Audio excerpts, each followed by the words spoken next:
வணக்கம். இது star academy வழங்கும் பிருகத் பராசர ஹோர சாஸ்திரம் மூலமும் உரையும். என் பெயர் சாம்பசிவம்.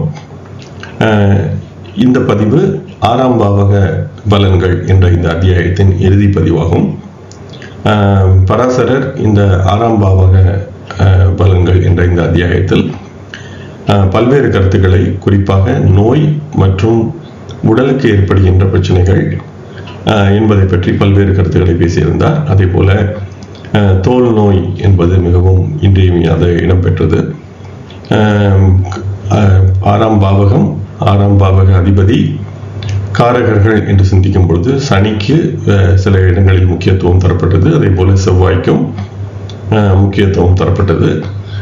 தோல் நோய் என்பதை பற்றி சிந்திக்கும் பொழுது சந்திரனுக்கு அதிக முக்கியத்துவம் தரப்பட்டது என்பதை பார்த்திருந்தோம்.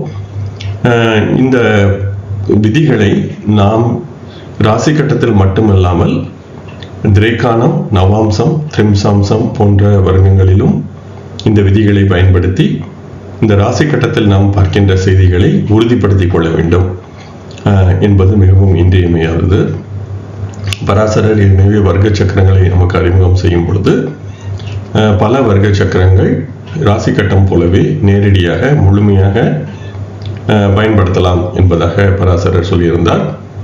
எனவே இந்த வர்க்க சக்கரங்களிலும் இந்த விதிகளை பயன்படுத்தி நாம் ஒரு ஜாதகருக்கு பலன் என்பதை தேட முடியும் என்பதும் ஒரு முக்கியமான சிந்தனை. வாருங்கள், நாம் பதிவிற்குள் செல்வோம். இந்த பதிவின் முதல் ஸ்லோகமாக நாம் ஸ்லோகம் 20-ன் 2வது வரியும் ஸ்லோகம் 21-ன் முதல் வரியையும் இப்பொழுது பார்ப்போம். இது கிரீஷன் சர்மா அவர்களுடைய நூல்களில் இருந்து, அதே போல திரு சந்தானம் அவர்களுடைய நூலிலும் இந்த ஸ்லோகம் இருக்கிறது. இதே ஸ்லோகம் தாரா சந்திரா, கிரிதாரிலால் மற்றும் கணேஷ் தத் பாட்டக் அவர்களுடைய நூல்களிலும் இதே ஸ்லோகம் பெரிய மாற்றம் எதுவும் இல்லாமல் காண கிடைக்கிறது.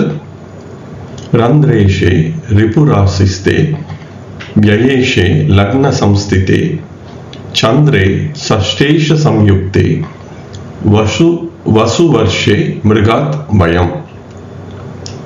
ரந்திரேஷே, இதை ரந்திர ஈஷே என்பதாக பிரிக்கலாம். எனவே இது 8ஆம் பாவகாதிபதி. ரந்திர பாவகம் என்பது 8ஆம் பாவகத்திற்கான ஒரு பெயர் என்பதை நாம் பலமுறை பார்த்திருக்கிறோம். எனவே 8ஆம் பாவகாதிபதி ரிபு ராசிஸ்தே. ரிபு என்பதற்கு எதிரி என்ற பொருள் வரும். எனவே இது 6ஆம் பாவகத்தை குறிக்கிறது. எனவே 8ஆம் பாவகாதிபதி 6ஆம் ராசி என்பதாக எழுதப்பட்டுள்ளது. இதை நாம் பாவகம் என்பதாக பொருள் கொள்ள வேண்டும். ஏற்கனவே சென்ற பதிவில் பார்த்தது போல இந்த ராசி என்ற சொல்லும் பாவகம் என்ற சொல்லும் இந்த அத்தியாயத்தை பொறுத்தவரையில் பெரிய மாற்றம் எதுவும் இல்லாமல் மாற்றி மாற்றி பயன்படுத்துவதை பார்க்க முடிகிறது. ஆனால் பராசரர் சொன்ன மற்ற விதிகளை பார்க்கும் பொழுது, மற்ற அத்தியாயங்களை பார்க்கும் பொழுது ராசிக்கும் பாவகத்திற்கும் பராசரர் பெரிதும் வேறுபடுத்தி காட்டியிருப்பதை பார்க்க முடிகிறது. எனவே இதை நாம் பாவகம் என்பதாகவே பார்க்க வேண்டும், ராசி என்பதாக சிந்திக்கக்கூடாது. ஆனால் ஸ்லோகம் ராசி என்றே சொல்கிறது. அடுத்ததாக வியய ஈஷே. வியய என்பது செலவு என்ற பொருளில் 12ஆம் பாவகாதிபதி ஈஷே. லக்ன சம்ஸ்திதே, லக்னத்தில் இருந்து, சந்திரே சந்திரன், சஷ்டேஷ சம்யுக்தே, ஷஷ்ட ஈஷ என்பதால் அது 6ஆம் பாவகாதிபதி என்பதாக பொருள் வரும். சம்யுக்தே என்றால் சேர்தல். எனவே சந்திரன் 6ஆம் பாவகாதிபதியுடன் எந்த இடத்தில் என்பதாக சொல்லவில்லை, 6ஆம் பாவகாதிபதியுடன் இருந்தால் வசு வர்ஷே. வசு என்பது இந்த அஷ்டவசுக்கள் என்ற பொருளில் இந்த பூத்த சம்கிய என்ற இயற்கை எண்கள் என்ற இயற்கை கணித முறையில் வசு என்பது 8 என்பதை சொல்லும். எனவே 8 வயதில் மிருகாத் பயம். மிருக என்ற சொல்லுக்கு பொதுவாக விலங்கு என்ற பொருள் வரும். சில இடங்களில் மிருக என்பது கொம்புள்ள, அதாவது கொம்புகள் இருக்கின்ற விலங்கு, மாடு, அதே போல மற்ற கொம்புள்ள யானை என்பது போல கொம்புள்ள விலங்குகளை பொதுவாக மிருக என்பதாக சொல்லலாம். அல்லது பொதுவாக வனவிலங்குகள் என்று கூட பொருள் கொள்ளலாம். எனவே இந்த வன விலங்குகளால் அச்சம். எனவே இது வன விலங்குகளாக இருக்க வேண்டும் என்ற அவசியமில்லை. வீட்டில் இருக்கின்ற மாடு போன்றவை கூட பாதிப்பை ஏற்படுத்தலாம் என்பதாக கூட இதை புரிந்து கொள்ளலாம். எனவே இதில் அச்சம் என்பது ஏற்படும், ஏதேனும் உடல் காயங்கள் போன்றவை ஏற்படலாம் என்பதாக இந்த ஸ்லோகம் சொல்கிறது. எனவே இந்த விதியை முழுமையாக பார்க்கும் பொழுது 8ஆம் பாவகாதிபதி 6ஆம் பாவகத்தில் இருக்க வேண்டும், 12ஆம் பாவகாதிபதி லக்னத்தில் இருக்க வேண்டும், அதே போல சந்திரனும் 6ஆம் பாவகாதிபதியுடன் சேர்ந்திருக்க வேண்டும் என்ற 3 நிபந்தனைகள் சொல்லப்படுகிறது. அந்த 3ம் பொருந்தி இருந்தால் 8 வயதில் விலங்குகளால் அச்சம் என்பது ஏற்படும் என்பதாக இந்த ஸ்லோகம் சொல்கிறது. எனவே இது ஒன்று மட்டும், இந்த நிபந்தனைகள் ஏதேனும் ஒன்று மட்டும் இருந்தால் இந்த விதியை பயன்படுத்த முடியாது. இந்த 3 நிபந்தனைகளும் பொருந்தி இருந்தால் என்பது மிகவும் இன்றியமையாதது. எனவே 8ஆம் அதிபதி 6இல் இருத்தல், 12ஆம் அதிபதி லக்னத்தில் இருத்தல், அதே போல சந்திரன் 6ஆம் பாவகாதிபதியுடன் சேர்ந்து இருத்தல் என்ற 3ம் பொருந்தி இருக்க வேண்டும். அதே போல இது பாவகம் என்ற நிலையில் பார்க்கப்பட வேண்டும் என்பதை நான் ஏற்கனவே சொல்லியிருக்கிறேன். எனவே இது ராசி என்பதை பார்க்கக்கூடாது, பாவகத்தில் இது போல இருக்க வேண்டும் என்பதும் இன்றியமையாதது. அடுத்ததாக நாம் 21ஆம் ஸ்லோகத்தின் 2வது வரி மற்றும் 22ஆம் ஸ்லோகம் இவற்றை இங்கு பார்ப்போம். இது திரு கிரீஷன் சர்மா அவருடைய நூலில் இருந்து, சந்தானம் அவருடைய நூலில் இருந்து. இதே ஸ்லோகம் தாராச்சந்திரா கிரிஜாரிலால் அவருடைய நூலில் பெரிய மாற்றம் எதுவும் இல்லாமல் அப்படியே இருக்கிறது. திரு கணேஷ் தர் பாட்டக் அவர்களுடைய நூலில் இந்த 22வது ஸ்லோகத்தின் முதல் வரி என்பது சற்றே மாறி அமைந்திருக்கிறது, ஆனால் பொருள் என்பது ஒரே பொருளாகவே இருக்கிறது.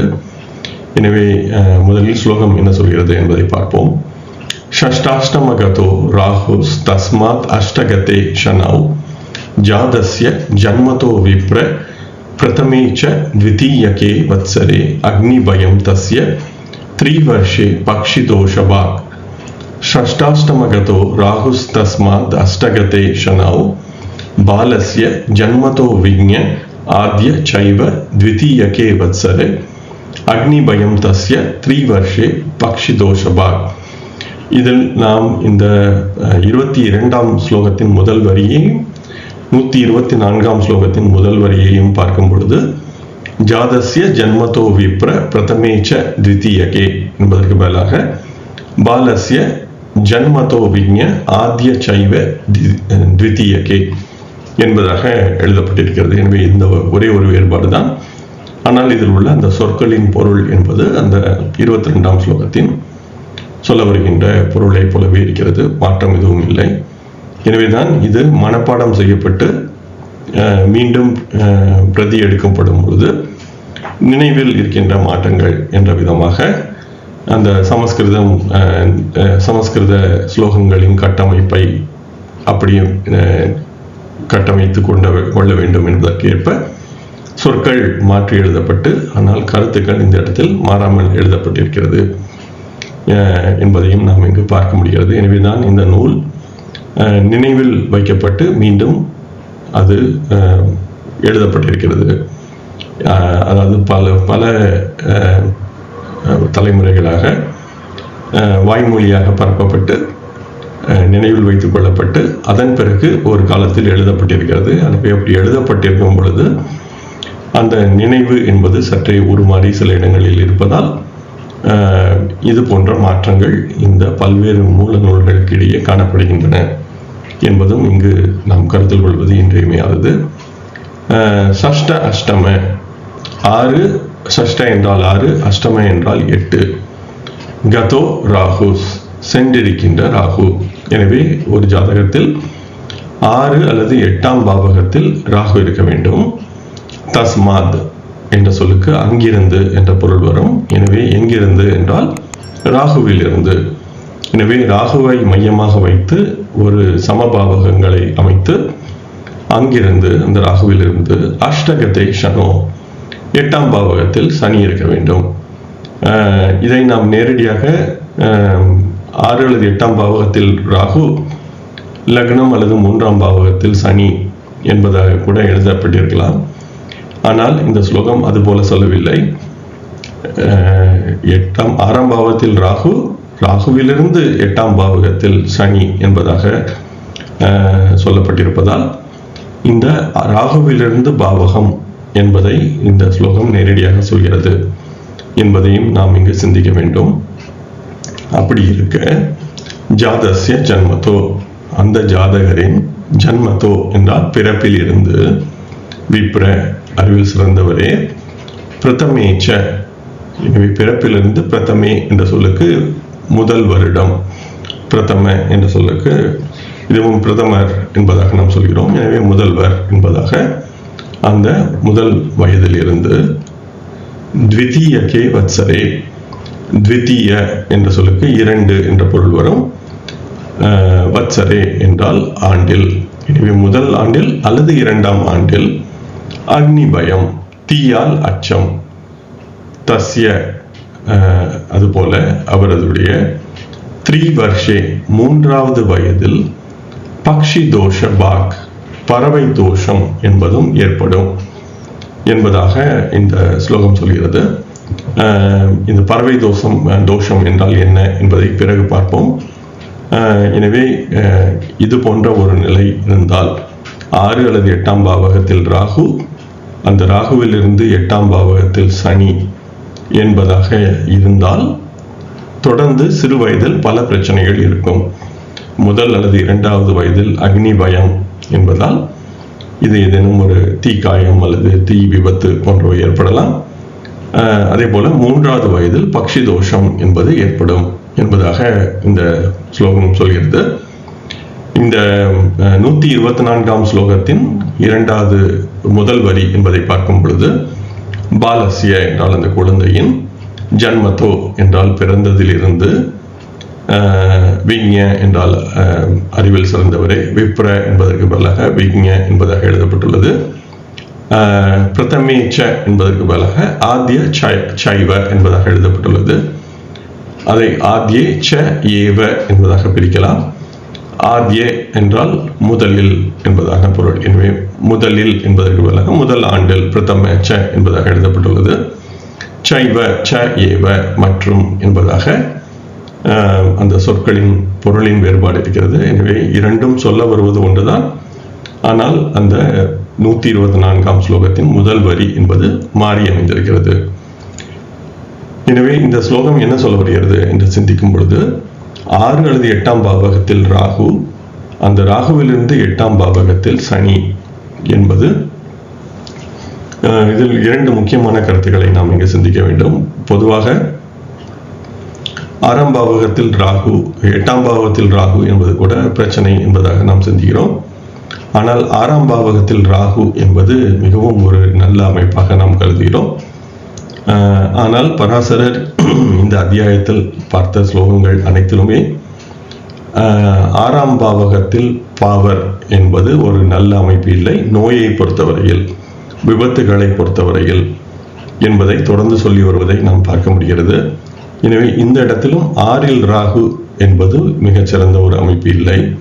குறிப்பாக அந்த ராகுவிலிருந்து 8ஆம் பாவகத்தில் சனி, எனவே கிரகத்திலிருந்து பாவகம், அதே போல அந்த 8ஆம் பாவகம் என்பதும் மிகவும் ஒரு இன்றியமையாதது என்பதை நாம் சிந்திக்க முடியும். எனவேதான் இப்பொழுது நாம் ஆயுளை பற்றி சிந்திக்கும் பொழுது 8ஆம் பாவகத்திற்கு 8ஆம் பாவகம் 3ஆம் பாவகமும் ஆயுளை காட்டுகிறது என்பதாக சொல்கிறோம்.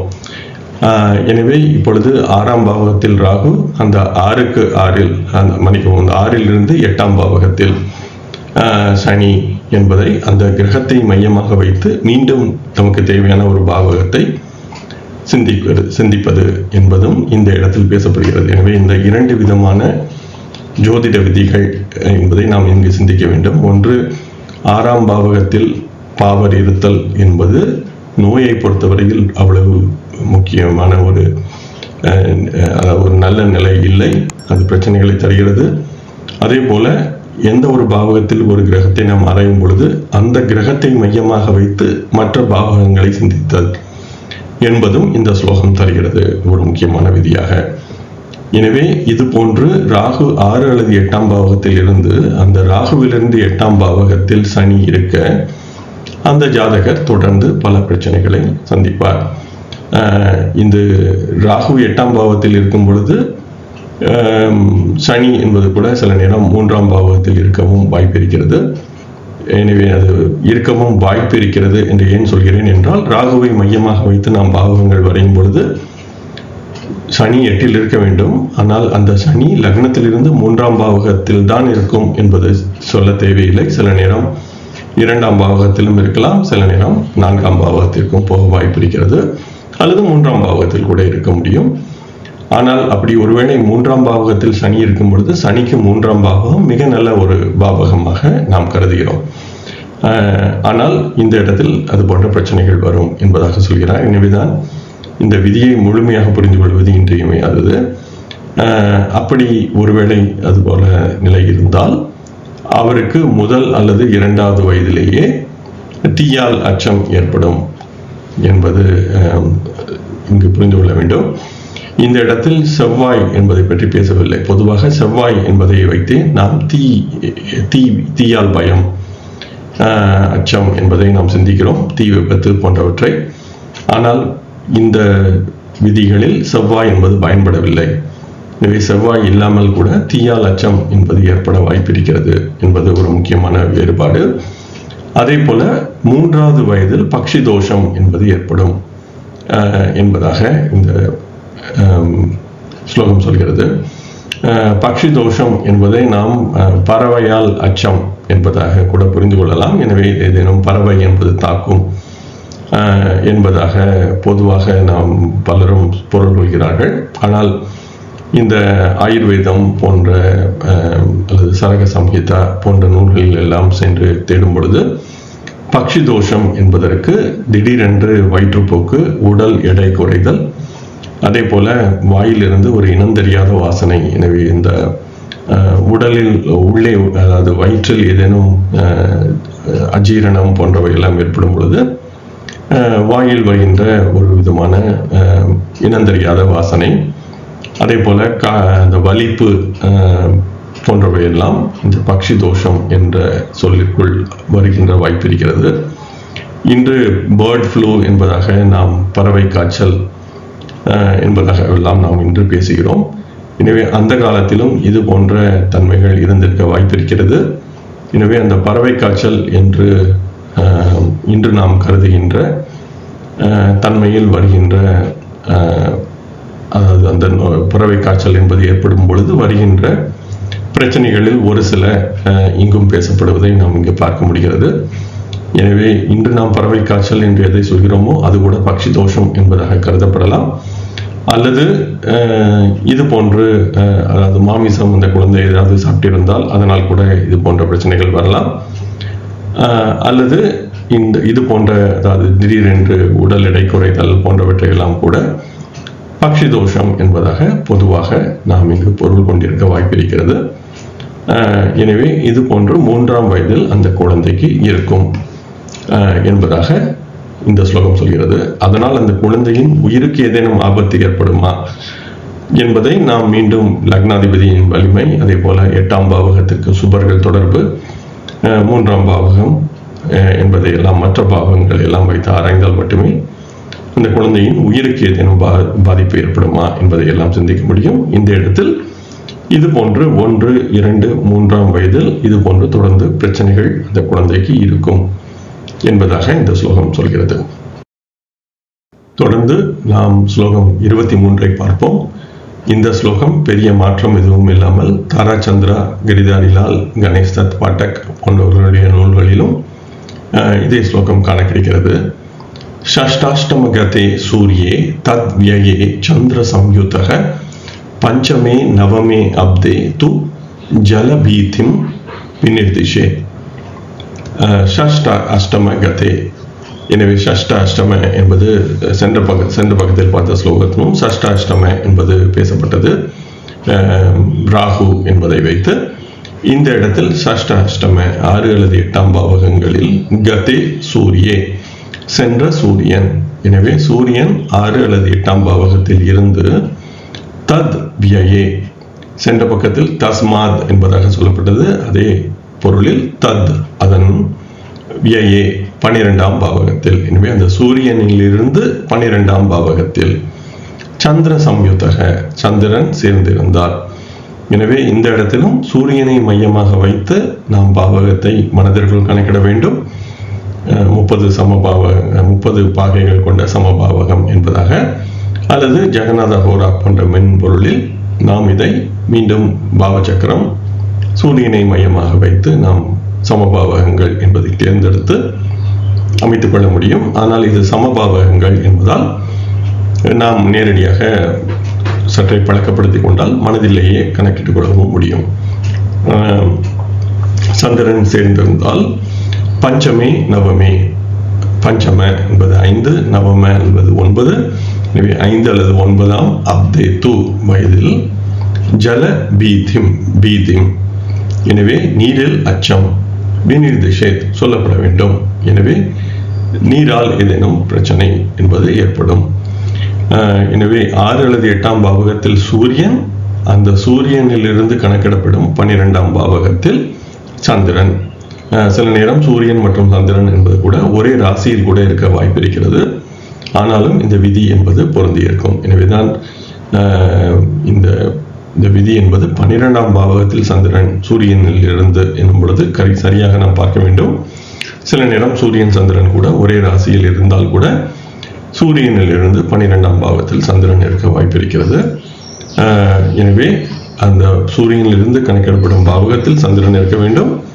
அப்படி இருந்தால் 5 அல்லது 9ஆவது வயதில் நீரில் அச்சம், எனவே தண்ணீரில் மூழ்குதல், அதாவது கடலில் ஏதேனும் சிறிய விபத்து போன்றவையெல்லாம் சொல்லப்பட வேண்டும் என்பதாக இந்த ஸ்லோகம் சொல்கிறது. இது சற்றே புரிந்து கொள்ள எளிமையானது. ஆனால் இந்த சூரியனில் இருந்து கணக்கிடப்படுகின்ற 12ஆம் பாவகத்தில் சந்திரன் என்ற கருத்து இன்றியமையாதது. அடுத்ததாக நாம் ஸ்லோகம் 24 இப்பொழுது பார்ப்போம்.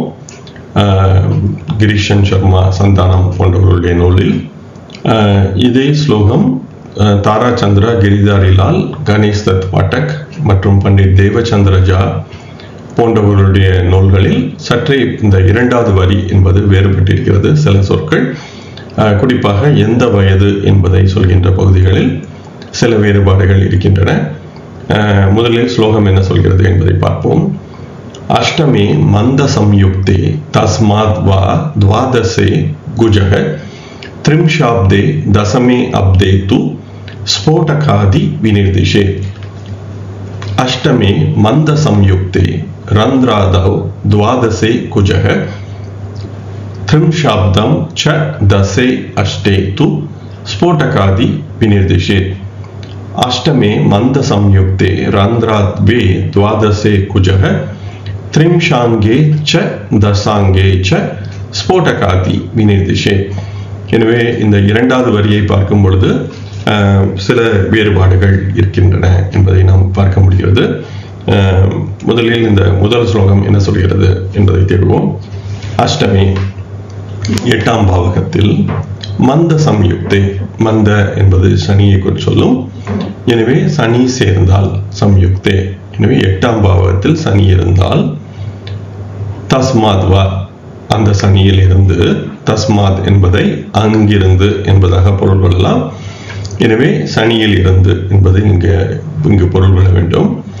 துவாதசே குஜக 12ஆம் பாவகத்தில் செவ்வாய். எனவே 8இல் சனி, அதிலிருந்து என்னும் பொழுது 12ஆம் பாவகத்தில். எனவே இதை லக்னத்திலிருந்து 7ஆம் பாவகத்தில் செவ்வாய் என்பதாக பொருள் கொள்ளாமல் சனியிலிருந்து 12ஆம் பாவகத்தில் செவ்வாய் என்பதாக பொருள் கொள்ள வேண்டும். எனவே இந்த சனியிலிருந்து 12 என்னும் பொழுது செவ்வாய் லக்னத்திலிருந்து 7இல் இருக்க வேண்டும் என்ற தேவையில்லை, 8இல் கூட இருக்க முடியும். எனவேதான் இது சனியிலிருந்து 12ஆம் பாவகத்தில் செவ்வாய் என்பதாக பொருள் கொள்ள வேண்டும்.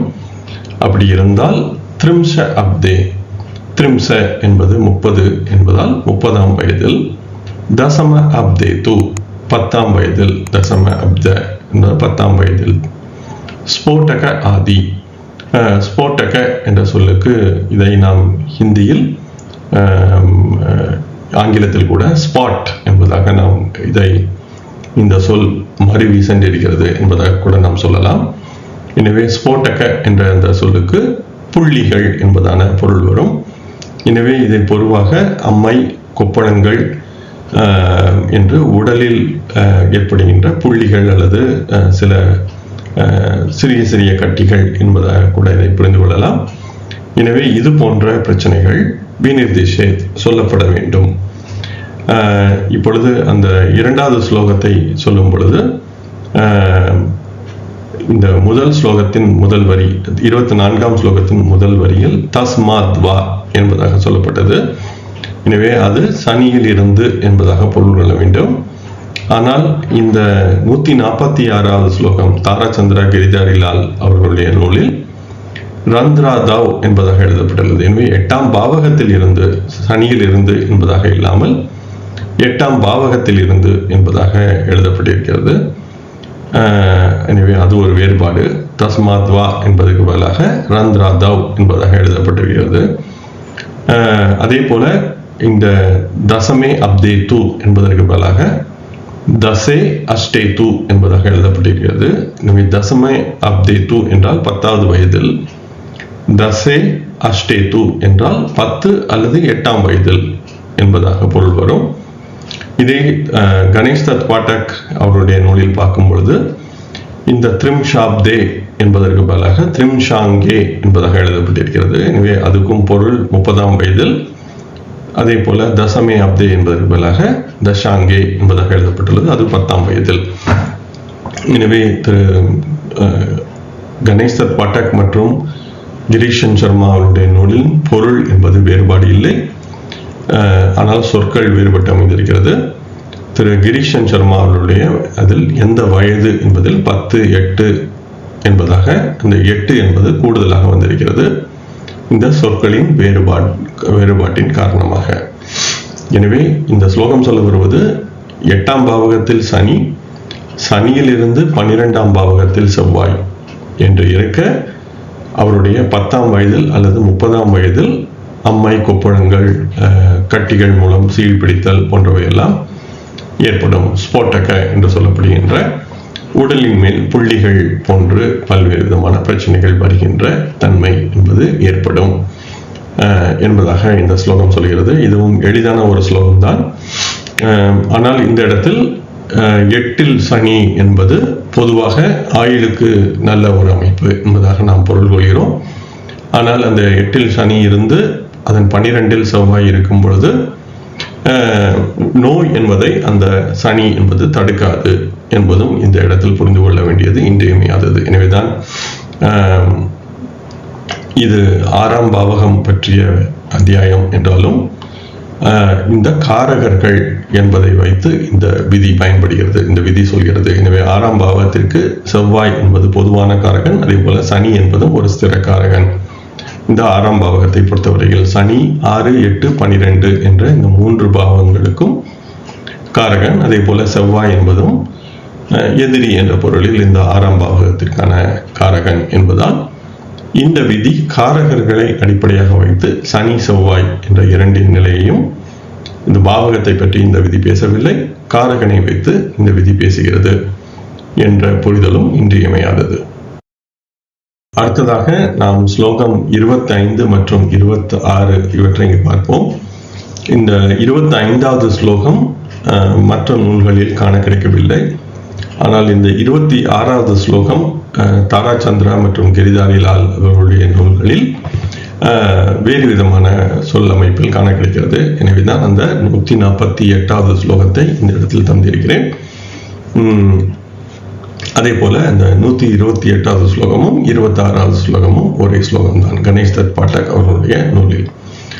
ரந்திரேஷே ராகு சம்யுக்தே ததம்சே ரந்திரகோணகே द्वाविंशे अष्टादशे वर्षे ग्रंथि मेहादि पीडनम लाभेशे रिपुभावस्ते रोगेशे लाभराशिगे एकत्रिंशत् समे वर्षे शत्रुमूला धन व्ययः लाभेशे रिपुभावस्ते तदीशे लाभराशिगे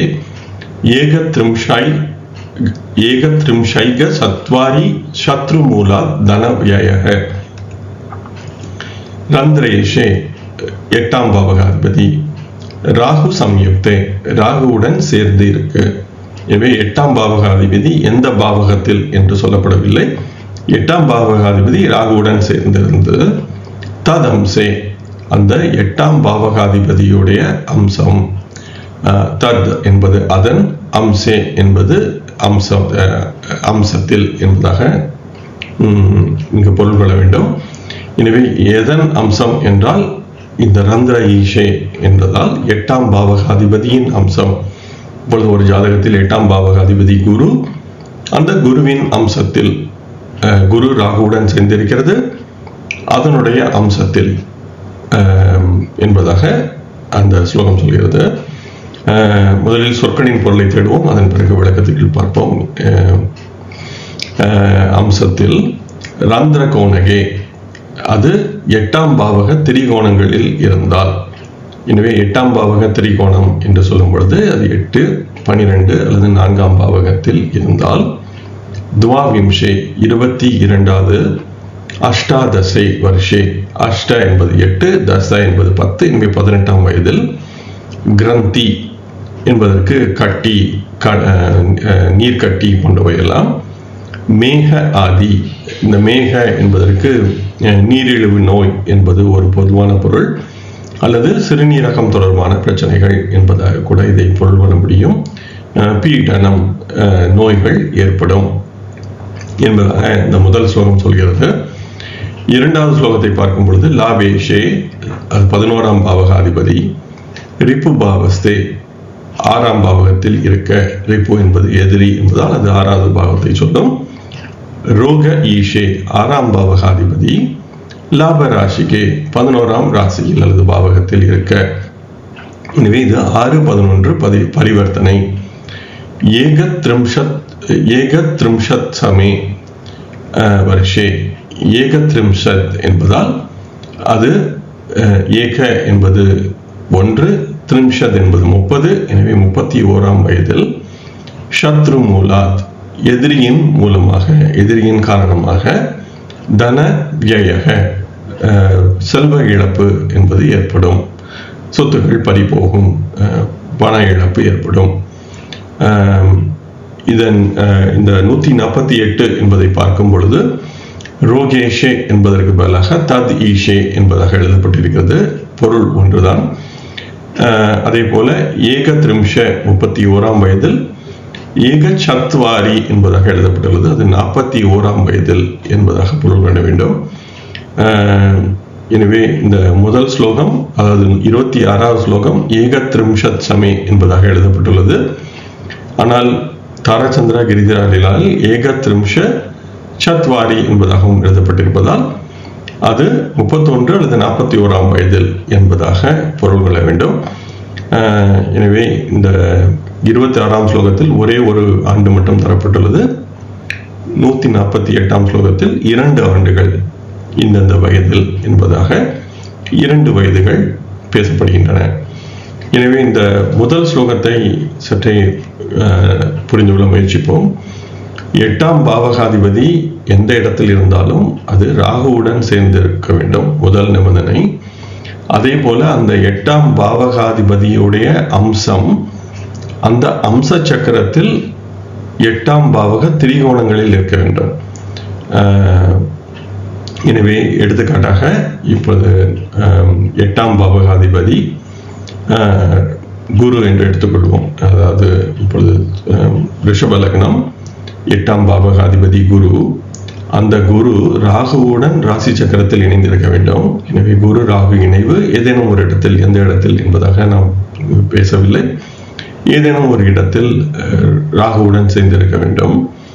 அடுத்ததாக அந்த 8ஆம் பாவகாதிபதியின் அம்சம் என்பதால் இந்த இடத்தில் அதை நாம் இந்த 8ஆம் பாவகம் என்பது ராசி சக்கரத்தில் தனுசு என்று வருவதால் அந்த தனுசு ராசி அம்ச சக்கரத்தில் 8ஆம் பாவக திரிகோணங்களில் ஒன்றாக இருக்க வேண்டும்.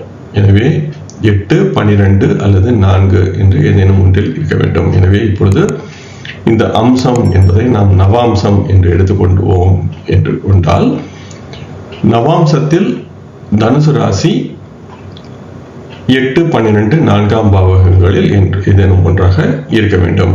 அப்படி இருந்தால் இந்த விதி செயல்படும். மீண்டும் ஒரு முறை சொல்கிறேன். 8ஆம் பாவகாதிபதி, நாம் இதை ரிஷப லக்னம் என்று கொண்டால் 8ஆம் பாவகாதிபதி குருவாக வரும், தனுசு ராசியாக இருக்கும். எனவே அந்த 8ஆம் பாவகாதிபதி குரு ராகுவுடன் சேர்ந்திருக்க வேண்டும். அந்த 8ஆம் பாவகாதிபதியின் அம்சம் அம்ச சக்கரத்தில் 8ஆம் பாவக திரிகோணங்களில் இருக்க வேண்டும். எனவே அந்த தனுசு ராசி என்பது அம்ச சக்கரத்தில் 8ஆம் பாவகமாக வரலாம், அல்லது 4ஆம் பாவகமாக இருக்கலாம், அல்லது 12ஆம் பாவகமாக இருக்கலாம். எனவே அம்ச சக்கரத்தில் மகர லக்னமாக இருக்கலாம், அல்லது கன்னி லக்னமாக இருக்கலாம். அப்படி இல்லையெனில் மீண்டும் ரிஷப லக்னமாகவே இருக்கலாம். அது போன்று இருந்தால் அந்த ஜாதகருக்கு அவருடைய 18 அல்லது 22வது வயதில் கட்டி அல்லது நீரிழிவு அல்லது சிறுநீரக கோளாறுகள் போன்ற நோய்கள் ஏற்படும் என்பதாக இந்த முதல் ஸ்லோகம் சொல்கிறது. என்னை பொறுத்தவரையில் இது நவாம்சம் என்பதாக மட்டும் சிந்திக்காமல் இதை திரிம்சாம்சம், அதே போல திரைகானம் போன்றவற்றில் கூட இந்த விதியை பார்க்கலாம் என்பது என்னுடைய சிந்தனை. ஏனெனில் இந்த அம்சம் என்பதற்கு பொதுவாக இந்த மொழிபெயர்ப்பாளர்கள் நவாம்சம் என்பதாகவே இதை பொருள் கொள்கிறார்கள். எனவே இந்த ஸ்லோகங்களில் எந்த அம்சம் என்பதை நேரடியாக சொல்லாமல் பொதுவாக அம்சம் என்று மட்டுமே சொன்னால் அதை நவாம்சம் என்பதாக நாம் பொருள் கொள்கிறோம். அதில் எந்த விதமான பிழையும் இல்லை. அதை நாம் நவாம்சம் என்று கருதி பொருள் கொள்ள முடியும். ஆனால் அதை மற்ற அம்சங்களிலும் நாம் தேட முடியும். குறிப்பாக திரைகானம் மற்றும் திரிம்சாம்சம் என்பதிலும் நாம் இதை தேட வேண்டும் என்பது என்னுடைய கருத்து. ஆனால் நீங்கள் நவாம்சம் என்று மட்டுமே சிந்திக்க விரும்பினால் அதுவும் சரியானதுதான், எந்த விதமான பிரச்சனையும் இல்லை. இதை அடுத்து அந்த 2வது ஸ்லோகத்தை பார்க்கும் பொழுது 11ஆம் பாவகாதிபதி 6ஆம் பாவத்தில் இருக்க, 6ஆம் பாவகாதிபதி 11ஆம் ராசியில் சென்றிருக்க. எனவே 6, 11 பரிவர்த்தனை என்ற விதமாக இருந்தால் ஒரு ஸ்லோகம் 31ஆம் வயதில் என்கிறது, இன்னொரு ஸ்லோகம் 31 அல்லது 41ஆம் வயதில் எதிரியின் காரணமாக செல்வ இழப்பு ஏற்படும் என்பதாக சொல்கிறது. எனவே இது 6, 11 பரிவர்த்தனை என்று இருப்பதால் இது ஒரு ஷஷ்டாஷ்டக பரிவர்த்தனை என்பதாக நாம் இதை கருதலாம். எனவே 6ஆம் அதிபதி 11இல் இருத்தல், 11ஆம் அதிபதி 6இல் இருத்தல் என்னும் பொழுது இந்த எதிரி மூலம் தன லாபம் என்பது ஏற்படாமல் எதிரியின் மூலம் தன இழப்பு என்பது ஏற்படும். இது சஷ்டாஷ்டக பரிவர்த்தனை என்ற விதமாக 6, 11ஆம் பரிவர்த்தனை என்பது ஒரு நல்ல அமைப்பு இல்லை என்ற விதமாக 31 அல்லது 41ஆம் வயதில் எதிரியின் காரணமாக செல்வ இழப்பு ஏற்படும். இப்பொழுது 31 என்று சிந்திக்கும் பொழுது ஒருவருக்கு 24 வயது. எனவே குருவின் 2 சுற்று முடிந்து குரு 7வது ராசியில் கடந்து 8வது ராசிக்குள் செல்ல இருக்கின்ற நேரத்தில் அல்லது 7வது ராசியில் இருக்கின்ற காலகட்டத்தில் பிறந்த நேரத்தில் இருந்து இந்த இழப்பு என்பது ஏற்படும். 41 என்று சிந்திக்கும் பொழுது 5வது ராசி இருந்து 6வது ராசிக்குள் செல்ல இருக்கின்ற, எனவே குரு 6 அல்லது 8ஆம் ராசிகளுக்குள் பிறந்த நேரத்தில் இருந்து செல்ல இருக்கின்ற காலகட்டத்தில் இந்த பிரச்சனை என்பது இருக்கும். எனவே எப்பொழுது இந்த 6, 11ஆம் பரிவர்த்தனை என்பது செயல்படும் என்று சிந்திக்கும் பொழுது 31 அல்லது 41ஆம் வயதில் இந்த தன இழப்பு, பொருள் இழப்பு என்பது ஏற்படும் என்பதை இங்கு புரிந்து கொள்ள முடிகிறது. இறுதியாக நாம் ஸ்லோகங்கள் 27 மற்றும் 28 இங்கு பார்ப்போம். இந்த 2 ஸ்லோகங்கள் இந்த அத்தியாயத்தின் இறுதி 2 ஸ்லோகங்களாகும். இதே ஸ்லோகங்கள் தாராச்சந்திரா கிரிதாரிலால் மற்றும் கணேஷ் தத் பாட்டக் அவர்களுடைய நூல்களிலும் வேறுபடாமல் ஒரே போன்ற ஸ்லோகங்கள் காண கிடைக்கின்றன. சுதேஷே ரிபுபாவஸ்தே ஷஷ்டேஷே குரு சம்யுதே வியயேஷே லக்னபாவஸ்தே தஸ்ய புத்ரோ ரிபுர் பவேத் லக்னேஷே ஷஷ்டராசிஸ்தே ததீஷே ஷஷ்டராசிகே தசமை கோணவிம்சே அப்தே சுனகாத் பீதி பீதிருட்சதே. சுதேஷே, சுத ஈஷே. சுத என்பது பிள்ளை, குழந்தை என்ற பொருளில் குழந்தை சொல்கின்ற அதிபதி என்பதால் 5ஆம் பாவகாதிபதி. ரிபு பாவஸ்தே, 6ஆம் பாவகத்தில் இருந்து. எனவே 5ஆம் அதிபதி 6இல் இருந்து. ஷஷ்ட ஈஷே, 6ஆம் அதிபதி. குரு சம்யுதே, குருவுடன் சேர்ந்து இருந்து. வியய ஈஷே, 12ஆம் பாவகாதிபதி. லக்ன பாவஸ்தே, லக்ன பாவகத்தில் இருக்க. தஸ்ய புத்ரோ, தஸ்ய என்பதற்கு அவருடைய, புத்திர குழந்தை. ரிபுர் பவேத், எதிரி ஆவார். எனவே அவருடைய பிள்ளையே அவருக்கு எதிரி ஆவார் என்பதாக இந்த முதல் ஸ்லோகம் சொல்கிறது. 2வது ஸ்லோகத்தில் உள்ள சொற்களை பார்ப்போம். லக்னேஷே, லக்னாதிபதி. ஷஷ்ட ராசிஸ்தே, 6ஆம் ராசியில் இருக்க, 6ஆம் பாவகத்தில் இருக்க என்பதாக பொருள் கொள்ள வேண்டும். ததீஷே, அந்த 6ஆம் பாவக அதிபதி. ஷஷ்ட ராசிக்கே, 6ஆம் பாவகத்தில் இருக்க. எனவே லக்னாதிபதி 6ஆம் ராசியில் இருக்க, 6ஆம் அதிபதி அங்கேயே இருக்க என்பதாக அதை புரிந்து கொள்ளலாம். ஆனால் அது அந்த பாவகத்தில், அந்த ராசியிலேயே இருக்க என்பதாக, அங்கே ஆட்சியாக இருக்க. தசம 10ஆம். ஏகோண விம்சே, ஏக ஊன என்பதை நாம் சென்ற பதிவில் பார்த்த ஸ்லோகங்களில் பல முறை பார்த்தோம். எனவே ஒன்று குறைதல் என்ற பொருள். ஏக ஊன விம்சே, 19வது வயதில், 20லிருந்து ஒன்று குறைதல்.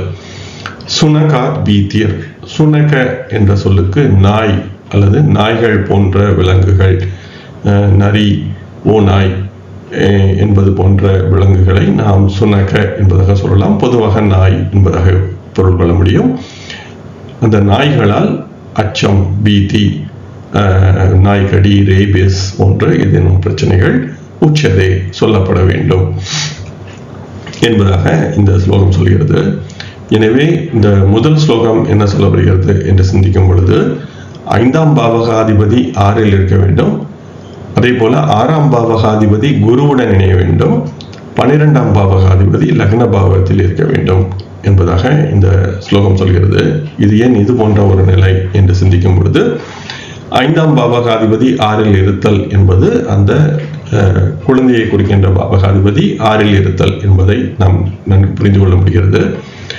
6ஆம் பாவகாதிபதி குருவுடன் இணைதல் என்பது அந்த 6ஆம் பாவகாதிபதி சென்று புத்திரகாரகனான குருவுடன் சென்று இணைதல் என்பதை, இந்த 6ஆம் பாவகாதிபதியின் குருவின் தொடர்பு என்பது பிள்ளைகளால் பிரச்சனை, அந்த காரகன் பாதிக்கப்படுதல் என்பதாக சொல்கிறோம். அடுத்ததாக 12ஆம் பாவகாதிபதி லக்னத்தில் இருத்தல் என்று சிந்திக்கும் பொழுது, அந்த 5ஆம் பாவகத்திற்கு 8ஆம் அதிபதி என்பது 9இல் வருகிறது. 9 என்பது அந்த 5ஆம் பாவகத்திற்கு 8ஆம் அதிபதி. அது 9வது பாவகமான அப்பாவை சொல்கின்ற பாவகத்தில், லக்னத்தில் சென்று இருக்கிறது. எனவே நம்முடைய ஜாதகத்தில் 5ஆம் பாவகம் குழந்தையை சொல்லும். அந்த குழந்தையின் பாவகத்திலிருந்து 9வது பாவகம் லக்ன பாவகம் நம்மை சொல்லும். எனவே அந்த குழந்தையின் பாவகத்திலிருந்து 8வது பாவகாதிபதி 9வது பாவகத்தில் இருத்தல் என்பதால் அது லக்னத்தில் இருக்கிறது என்பதாக பொருள் பெற முடியும்.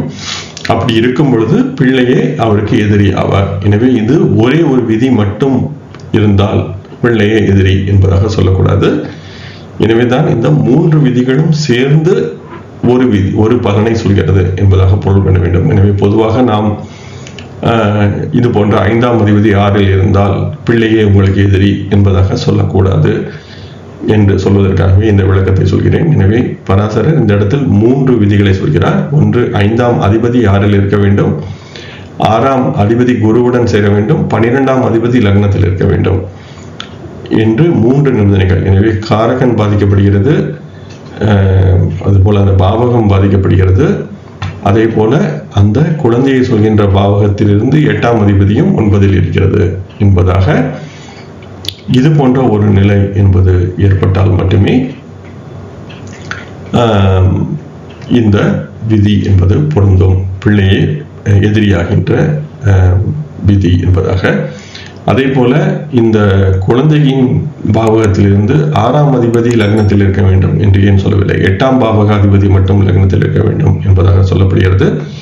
ஏன் குழந்தையின் 6ஆம் அதிபதி எதிரியின் பாவகம் குழந்தையின் 9ஆம் பாவத்தில் ஏன் இருக்கக்கூடாது என்று நாம் சிந்திக்கும் பொழுது, குழந்தையின் 6ஆம் அதிபதி என்பது ஜாதகரின் 10ஆம் பாவகமாக வரும். எனவே அந்த 10ஆம் அதிபதி ஜாதகரின் லக்னத்தில் இருத்தல் என்பது இது போன்ற பலனை தராது என்று பராசரர் சொல்ல வருவதையும் நாம் இங்கு சிந்திக்க வேண்டும். எனவே இப்பொழுது குழந்தையின் பாவகமான 5ஆம் பாவகத்திலிருந்து 6ஆம் அதிபதி என்பது ஜாதகரின் 10ஆம் பாவகமாக வரும். அந்த 10ஆம் அதிபதி லக்னத்தில் இருந்தால் இது போன்ற பலன் சொல்லப்படவில்லை. எனவேதான் 8ஆம் பாவக அதிபதி லக்னத்தில் இருந்தால் என்ற விதமாக 12ஆம் அதிபதி லக்னத்தில் இருப்பது பேசப்படுகிறது. எனவேதான் இந்த 3 விதிகளையும் சற்றே தெளிவாக நாம் ஆராயும் பொழுது ஏன் இது போன்ற 3 விதமான நிபந்தனைகள் பேசப்படுகின்றன என்பதை நாம் இங்கு சிந்திக்க முடியும். எனவே காரகன், பாவகம், அதே போல இந்த குழந்தையின் பாவகத்திலிருந்து வருகின்ற பாவகம் என்ற விதமாக 3 விதமான நிபந்தனைகள் பொருந்தி வந்தால் அந்த குழந்தையே இவருக்கு எதிரியாவார் என்பதாக இந்த முதல் ஸ்லோகம் சொல்கிறது. 2வது ஸ்லோகம் என்ன சொல்ல வருகிறது என்று பார்க்கும் பொழுது, லக்னாதிபதி 6ஆம் ராசியில் இருக்க வேண்டும், 6ஆம் பாவகாதிபதி அதே ராசியில் இருக்க வேண்டும். எனவே லக்னாதிபதி 6இல் 6ஆம் பாவகாதிபதியும் அங்கேயே இருத்தல் என்று இருக்கும் பொழுது 10 அல்லது 19வது வயதில் நாய்களால் அச்சம் என்று சொல்லப்பட வேண்டும். எனவே 10 என்று சிந்திக்கும் பொழுது குரு தன்னுடைய பிறந்த இடத்திலிருந்து 10வது ராசியில் இருக்கலாம், 10வது ராசியில் நுழைகின்ற நேரம் என்பதாக சொல்லலாம். அதே போல 19வது வயதில் என்று சிந்திக்கும் பொழுது தன்னுடைய ஒரு சுற்று முடிந்து 8வது ராசியில் செல்கின்ற நேரம் என்பதாக கூட இதை சொல்லலாம். எனவே நான் ஏற்கனவே சொன்னது போல ஏன் இந்த குறிப்பிட்ட வயது என்பதில் எனக்கு இன்னும் தெளிவான புரிதல் என்பது இல்லை. எனவே இது குருவின் சுழற்சி மூலம் இந்த விதி சொல்லப்படுகிறது என்று மட்டுமே என்னால் சிந்திக்க முடிகிறது. ஏன் சரியான இதே காலகட்டம், ஏன் 17ஆம் வயதில் 6ஆம் ராசியில் செல்கின்ற நேரம்? எனவே இது 6ஆம் பாவகத்தை பற்றி பேசும் பொழுது ஏன் குரு தன்னுடைய 6வது ராசியில் செல்லும் பொழுது இந்த பிரச்சனை வரும், ஏன் 12வது ராசியில் செல்லும் போது பிரச்சனை வரக்கூடாது என்பதற்கெல்லாம் எனக்கு இன்னும் பதில் என்பது இல்லை. ஆனால் இந்த வயதுகள் பேசப்படுகின்றன. ஏன் இந்த வயது மட்டுமே, ஏன் இதற்கு முன்பு ஒரு 2 ஆண்டுகள் முன்பாக இப்பொழுது 17 என்று சிந்திக்கும் பொழுது குரு தன்னுடைய பிறந்த இடத்திலிருந்து ஒரு சுற்று முடித்து 6ஆம் ராசியில் செல்லும், அப்பொழுது ஏன் இந்த பிரச்சனை என்பது நடக்காது என்பதற்கு எனக்கு இன்னும் விடை கிடைக்கவில்லை. ஆனால் இந்த சுலோகம் 19வது வயதில் என்று பேசுகிறது என்று மட்டுமே என்னால் இப்பொழுது சொல்ல முடிகிறது. இதையெல்லாம் நாம் ஜாதகங்களில் பயன்படுத்தி பார்த்தால் மட்டுமே இதனுடைய முழுமையான உண்மைத்தன்மை என்பது நமக்கு தெரிய வரும். இத்துடன் இந்த அத்தியாயம் நிறைவு பெறுகிறது. இந்த அத்தியாயத்தில் நாம் பார்த்த செய்திகளை வைத்து பார்க்கும் பொழுது பெரும்பாலும் நோய் என்பது பேசப்பட்டது, நாம் ஏற்கனவே முன்னுரையில் பார்த்தது போல. ஆனால் எதிரி என்பதும் ஒரு சில சுலோகங்கள் பேசப்பட்டன. அதே போல பிள்ளையை எதிரியாதல், எதிரியால் பண இழப்பு போன்ற தன்மைகளும் பேசப்பட்டன. அதே போல விலங்குகளால் காயம், தீயால் பயம், தண்ணீரில் பயம் போன்றவையெல்லாம் நாம் இந்த அத்தியாயத்தில் பார்த்தோம். எனவே இது போல தண்ணீரில் பயம், தீயால் பயம் என்றெல்லாம் சொல்லும் பொழுது நாம் பொதுவாக சொல்கின்ற சந்திரன், தண்ணீர் என்று சொல்லும்பொழுது சந்திரன் பாதிக்கப்படுதல், அதே போல தீயால் பயம் என்னும் பொழுது செவ்வாய் இருத்தல் என்பதெல்லாம் இந்த ஸ்லோகத்தில் வரவில்லை என்பதையும் நாம் நினைவில் கொள்ள வேண்டும். எனவேதான் இந்த தன்மைகள், நீரால் பயம், அதே போல நெருப்பால் பயம் என்பதையெல்லாம் ஏன் அந்த நாம் பொதுவாக பயன்படுத்துகின்ற காரகர்கள் அங்கு பேசப்படவில்லை என்பதையும் நாம் சிந்திப்பது மிகவும் இன்றியமையாதது. அப்பொழுதுதான் இந்த விதிகள் சொல்ல வருகின்ற முழுமையான தன்மை என்பது நமக்கு புலப்படும். அதே போல இதில் இந்த பாவகம், காரகம், அதே போல ஆதிபத்தியம், அதே போல அந்த உறவுகள் சொல்கின்ற பாவகத்தில் இருந்தும் தேட வேண்டும். அதே போல ஒவ்வொரு உறவிற்கும் உள்ள பாவகத்திற்கும் 6, 8ஆம் பாவகாதிபதி தொடர்பு என்பதெல்லாம் இந்த அத்தியாயத்தில் நாம் பார்த்த ஸ்லோகங்கள் பேசின. எனவே இந்த விதிகள் பராசரர் பயன்படுத்துகின்ற விதத்தை நாம் முழுமையாக சிந்திக்கும் பொழுது பராசரர் எப்படி அந்த பலன்களை நம்மை தேட சொல்கிறார் என்பதையும் நம்மால் முழுமையாக புரிந்து கொள்ள முடியும். எனவே இந்த விதிகளை சற்றே மனதிற்குள் அசை போட்டு பார்த்தால் பராசரர் சொல்ல வருகின்ற அந்த தன்மைகள் நமக்கு முழுமையாக புலப்படும் என்பதும் இங்கு நாம் புரிந்து கொள்ள முடியும். அதே போல பராசரர் எந்த ஒரு இடத்திலும் இந்த நட்சத்திரம் என்பதை பலன் சொல்ல பயன்படுத்தவில்லை என்பதையும் நாம் இதுவரை பார்த்த விதிகளில் இது அந்த 6 அத்தியாயம் அந்த பாவங்களின் அத்தியாயத்தில் நாம் சிந்திக்கும் பொழுது புரிந்து கொள்ள முடியும். ஏனெனில் பராசரர் எந்த ஒரு இடத்திலும் நட்சத்திரத்தை பயன்படுத்தி பலனை சொல்லவில்லை என்பதும் இங்கு நாம் மனதில் இருத்த வேண்டும். இதை பற்றியும் நான் என்னுடைய ஜோதிடம் ஒரு வரலாற்று பார்வை என்ற ஸ்டார் அகாடமி உரைகளில் இது பற்றி பேசியிருக்கிறேன்.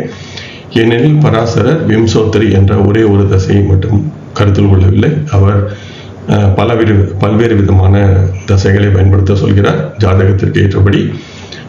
அதே போல இந்த விம்சோத்தரி என்ற தசையில் மட்டுமே ஒரு குறிப்பிட்ட நட்சத்திரம் என்பது ஒரு குறிப்பிட்ட கிரகத்திற்கு அதிபதியாக எடுத்துக்கொள்ளப்படும்.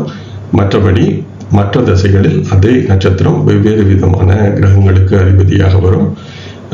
எனவேதான் பராசரர் எந்த ஒரு இடத்திலும் நட்சத்திரத்தை அடிப்படையாக வைத்து பலனை சொல்லவில்லை.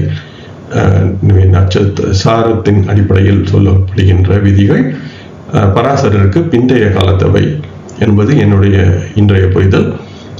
இதை பற்றியும் நான் இந்த ஜோதிடம் ஒரு வரலாற்று பார்வை என்ற பகுதிகளில் ஸ்டார் அகாடமி உரைகளில் பேசியிருக்கிறேன். எனவே இந்த சாரம் என்பதை பயன்படுத்தி நாம் பலனை தேடும் பொழுது அது பராசரர் முறை இல்லை, பராசரருக்கு பிந்தைய காலகட்ட முறையை சேர்ந்தவை. ஜெய்மினி மகரிஷியும் சாரத்தை பயன்படுத்தவில்லை என்பதும் ஒரு கூடுதல் தகவல். எனவே இது ஒரு வராகம் வீரர் காலத்துக்கு பிந்தைய ஒரு முறை. வராகம் வீரர் சந்திரன் சாரத்தை பற்றி பேசுகிறார்.